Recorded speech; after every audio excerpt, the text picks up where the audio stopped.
Туризмот како еден од поважните двигатели на глобалниот раст, кој сочинува 10% од светската економија, е еден од најтешко погодените индустрии. 2021 година уште една година за преживување на туристичкиот сектор во нашата земја, но според проекциите на Агенцијата за поддршка и промоција на туризмот, сепак до крајот на годинава можеме да ги добиеме оние 2 милиони ноќевања за кои што зборувавме на почетокот на годината. Тема на разговор со првиот човек на Агенцијата за поддршка и промоција на туризмот, Лјупчо Јаневски. Добре ни дојдовте. Благодарам, добро најдов. Споменав година на преживување, но сепак оптимисти сте дека овие 2,3 милиони ноќевања можеме да ги достигнеме? Па веќе стигнавме до нешто повеќе од 2 милиони со септемвриската статистика. Веќе треба да размислуваме не да преживееме, туку да почнеме да се прилагодиме и да работиме. Очекувам дека 2,2 милиони ноќевања воопшто не е недостижна бројка. Можеби беше кога ја зборувавме некаде на крајот на 2020 година, но 2021 година покажа дека можеме подобро, можеме повеќе и можеме помудро во туристичкиот сектор. Почнаа да излегуваат анализите и статистиките за оваа година во однос на туристи кои што дојдоа во Македонија. Од каде ги имаше најмногу? Најавивме дека 2021 година повторно ќе стартуваат летовите со туи Холандија, тоа и се случи. Отприлика околу 5000 холандски туристи не посетија во оваа многу кратка туристичка сезона поради пандемијата секако, и ценам дека во годините кои што ќе доваѓаат и кои што следат пандемијата ќе попушта и малце повеќе ќе ни биде сезоната подолга или поразвлечена, се со цел да имаме можност буквално да ја растаретиме дестинацијата, бидејќи во летниот период највеќе експлоатиран Охрид како туристички бисер, но исто така оваа година, во 2021 година, според најавите имавме доста и полски туристи и туристи од регионот.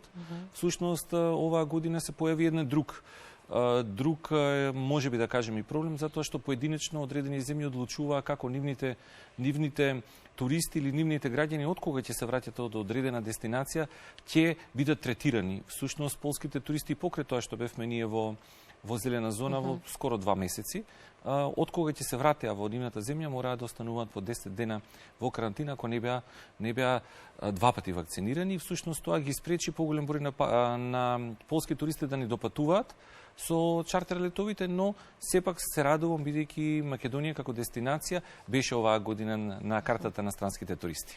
На почетокот на корона кризата започнавте и една кампања која што можам да кажам со сигурност дека беше и повеќе од успешна. Дома си е дома, се чини најупотребуваниот хаштаг во 2020. Целта беше да се задржат домашните туристи дома, имајќи предвид дека во многу земји имаше и рестрикции, ризично беше да се патува, но оваа година рестрикциите за патување надвор од земјата попуштија, па граѓаните можеа и да отпатуваат. Што вели статистиката во однос на домашните туристи? Успеавме ли втора сезона од почетокот на кризава да ги задржиме дома и во колкав процент? Јас се радувам дека успеавме.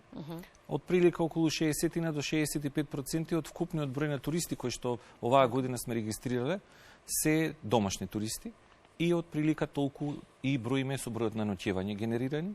Би кажал дека секојдневно треба да се работи, туристичкиот сектор треба да работи на поголем број на атракции, пакети, па дури и вон сезона, да ги привлече во текот на викендите, бидејќи се уште убаво време и не само Охрид, туку цела Македонија прекрасна во есента. И тој колорит на бои и убавени треба да ги видиме, доживееме, допреме и почувствуваме. Всушност да ги искористиме викендите и на таков начин да ја збогатиме туристичката понуда, но и ние малце повеќе да се размрдаме со во овој случај со активни форми на туризам. Туристичките работници велат мака мачиме да преживееме, хотелските капацитети со минимална исполнетост, дел од нив затворија, се уште бараат поддршка од државата, ќе ја добијат ли, во каква форма? Сепак треба да се направат дополнителни анализи. Агенцијата за промоција и поддршка на туризмот примарно работи во промоцијата и во поддршката на самиот сектор.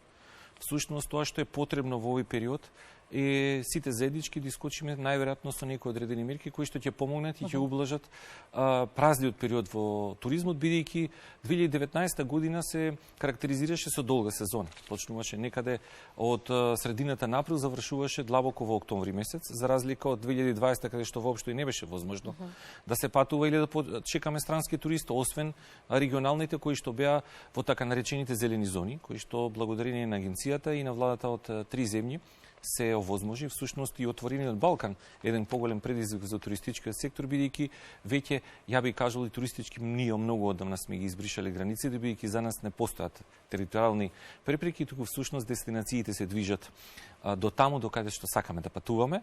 2021 се карактеризираше со кратка сезона, на многу висока, со голем број на туристи, и странски и домашни. Се надевам дека 2022 година, веќе некаде од средината на мај месец, имаме најавено повеќе сегменти. Всушност, еве и сега можам да најавам дека од 2022 година, некаде средината на месец мај, ќе се воспостави и новата линија Тел Авив Скопје, два пати неделно редовна. Во овој период искористивме да имаме Киев Скопје, потоа Сан Петерсбург Скопје, Москва Скопје, и се покажа како многу правилно и многу потребно, па зголемувањето на туристите од овие дестинации е многу поголемо. Кога велиме дека требаме да создаваме, многу пати сум кажал, па и сега, дека својата земја и својот патриотизам се гради на ситни работи. Всушност, ние сите како мравки треба да работиме, а да ги славиме успесите. Еден од успесите е поздрав до нашите фудбалери кои што лавовски се боре и успеа во можеби нешто што претходно многу луѓе не веруваа. Здравствените власти најавуваат почеток на нов бран од COVID-19, кој не знаеме ниту како ќе заврши, ниту колку ќе трае. Со тоа најавуваат и можни нови рестриктивни мерки. И хотелиерите во меѓувреме очекуваат протоколи за тоа како и дали би се организирала новогодишна прослава. Рано е да се дискутира на оваа тема во период, да речеме, кога многу европски земји најавуваат дека можеби и нема да има одбележување онака како што имало низ годините. Всушност го поздравувам фактот дека требаме повеќе да штедиме. Всушност, ако сме на работна енергетска криза, еве во оваа прилика ќе упатам апел што повеќе да штедиме за нашите буџети, да штедиме за државните буџети, всушност да штедиме со тоа што нема да загадуваме природата, бидејќи се она што можеме да го произведеме во овој момент ја загадува дополнително, но низ годините треба да одиме понапред и да правиме стратегии кои што ќе ги исполнуваме. Кога е туристичкиот сектор во прашање, 2021-та ни беше кампањата Safe Like Home, или сигурно или безбедно како дома. Околу 1500 холандски туристи беа тестирани на враќање кога се враќаа во својата матична земја и ниту еден не беше позитивен. Всушност, и со овие протоколи и со стрикно придржување на истите, мислам дека имаме безбедна дестинација и тоа го покажавме. Што всушност ќе треба во периодот кој што доаѓа, сепак мерките треба да останат на сила, истите да се применуваат во секоја гледна точка и се надевам дека понатаму ќе успееме да го пребродиме овој бран, а тука се здравствените работници, тука е Министерството за здравство, владата кои што понатаму ќе следат состојбата, секако и Комисијата за заразни болести кои што ќе дадат одредени препораки или ќе применат одредени препораки кои што се применуваат во европските земји. COVID-19 наложи промени во сите пори на општественото живење, меѓу другото и ајде да кажеме адаптација на туризмот на новите потреби на туристот. Активниот туризам е сега во фокусот. Изминатиот период остарите средби со приватниот сектор. Оно што ме интересира, дали се отворени за соработка? Каков беше епилогот од средбите? Ние како агенција сме секогаш отворени за работка, секако и туристичкиот сектор се прилагодува на состојбата која што е дадена. Всушност, многу треба да работиме на не само на градење на меѓусебна доверба, туку и на градење на заеднички промени во туристичкиот сектор. Зошто го велам ова? Затоа што после 2019 година или пандемијата во 2020 имаме нешто ново. Нова реалност каде што ние ќе се прилагодуваме на состојбите и треба да создаваме такви производи според потребите на туристите. Всушност, селективните форми на туристичка понуда токму значат и тоа. Можеби понекогаш ќе создадеме понуда токму за вас, за вашите потреби и за вашето семејство. Немаме веќе да имаме толку големи групи на патувачи. Всушност, тоа што нас и ни се случи, турските туристи кои што традиционално беа први во дестинацијата, но исто така беа со практикување на кружни патувања во неколку земји, веќе во 2020 и 2021 година ги немаме.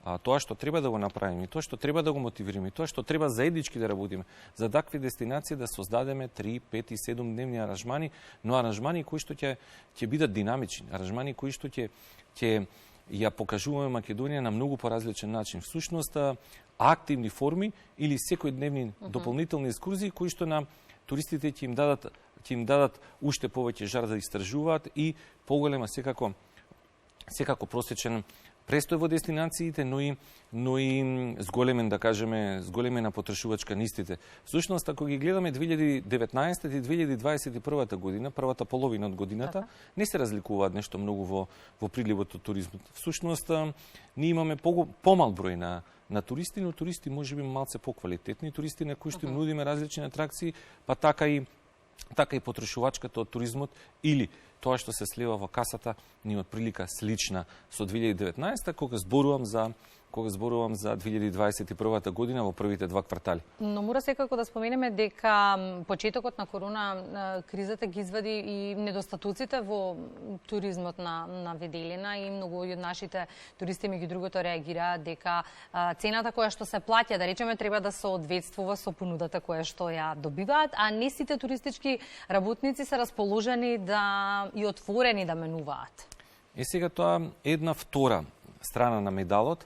Велиме да, 2022 година ни се веќе најавени и веќе се ставени на програма 6 пати неделно туи Холандија да лета за Охрид, 2 пати неделно туи Белгија, со користење на лот туи Полска и туи UK, претежно дело за активни форми на туризам. Потоа Катовица, Охрид со Полска, Варшава, Охрид. Дополнително исто така се надеваме и во крајна фаза сме на договори за чартер летови од Москва за Охрид и од Сан Петербург за Охрид. Многу доволно кажавме дека и туристичкиот сектор, барем кога говориме за менијата во рестораните, многу ретко сме сретнале во Охрид дека ги има на повеќе јазици. Ако 20 на години ни се холандјаните тука, мислам дека треба барем да ги почестиме со тоа што менијата и одредени други протоколи во хотелите ќе бидат и на холандски јазик. Да не говориме веќе дека од луѓето кои што работат во туристичкиот сектор, поголемиот број треба секако англискиот јазик да имаат, но и останатите јазици во кои што не се традиционални во Охрид. Па се надевам дека веќе поголемиот број на курсеви во Македонија ќе биде на руски, украински јазик и на останатите други јазици, кои што се надеваме дека во следните неколку години ќе имаме туристи. Ете, на таков начин ќе можеме дополнително да се чувствуваат буквално како дома, а секако дома си е дома и ние сме тие кои што треба да се збогатиме нашата земја. Барем со прошетки во есенскиот, зимскиот период. Инаку за 2021-2022 година се надевам дека сезоната ќе си биде со протоколи зимската, но и тоа што го кажавте, едукација, подобрување на условите, подобрување на услугата и да имаме повеќе задоволни туристи кои што од кога ќе се отидат од дестинацијата, нивните впечатоци ќе бидат многу подобри од тоа што го очекувале. Како услов за да се вратат повторно, впрочем. Секако и да препорачаат на своите пријатели заеднички, можеби другиот пат да не посетат. Амбициозна агенда за 2022 од програмата која што успеав да ја прочитам на агенцијата, велите во фокусот ќе не биде семската промоција на Македонија, меѓу другото проекти за заштита на старите занаети, валоризација на граничните премини, изработка на туристички мапи за остварување на повторно онаа бројка 2,3 милиони. Од прилика ние си дадовме една дополнителна цел, еден презвик и викаме да, ќе требаме нашиот туристички сектор да го приближиме низ годините како што бил. Ако оваа година некаде од прилика се приближуваме на бројката од 2015 година, зашто тоа да не го направиме за бројката од 2017 или 2018 година, или се надеваме и заеднички ќе работиме со туристичкиот сектор да успееме нешто повеќе од 2,5 милиони ноќевања. Но, како што кажавте и вие, се она што треба да го подобриме е всушност валоризирањето на дестинацијата. Тоа што ќе работиме во текот на 2022 година, ќе требаме да фатиме чекор со регионот и со Европа, бидејќи Google презентирањето, YouTube презентирањето на нивните дестинации или интернет промоцијата е многу закната и многу вложуваат во истата. Почнуваат семските манифестации, веќе со туристичкиот сектор заеднички ќе присуствуваме на Фитур во Шпанија, на вториот или третиот светски саем по големината и значењето, тоа е во Мадрид, каде што и Светската туристичка организација, потоа стандардните саеми во Измир, каде што ќе бидеме како посетители. А оваа година, 2022 година во Истанбул, исто така се подготвува саемот во Берлин, но се надеваме дека ќе успееме и да отвориме нови пазари како што е Москва и да започнеме веќе со вториот дел на нашата кампања да работиме на тој сегмент. Тоа што го кажате за туристичката мапа, која што се уште не е изработена за државава, а зборуваме за туристички сектор, тоа што говориме за валоризирање и за означување туристички на нашите гранични премини, едноставно со еден QR код ќе можете да отидете видите и да добиете повеќе информации во дигитална форма на сите слободни патувачи и луѓе кои што сакаат да не посетат. Во текот на целиот разговор ги гледавме видео материјалите од кампањата која што ја споменав на почетокот, а имаше голем успех. Се размислували на нова кампања за 2022 и што би било во фокусот? 2020 година не беше дома си е дома. 2021 година заедно со со швајцарската амбасада и со други поддржувачи СИПО и останатите, во кој што во оваа прилика ми се заблагодарувам многу за довербата и за заедничката борба за туристичкиот сектор. Изработивме кампањата Safe Like Home на повеќе јазици. Докажавме, покажавме дека нашата дестинација е сигурна дестинација за лето 2021, кога е 2022 година во прашање.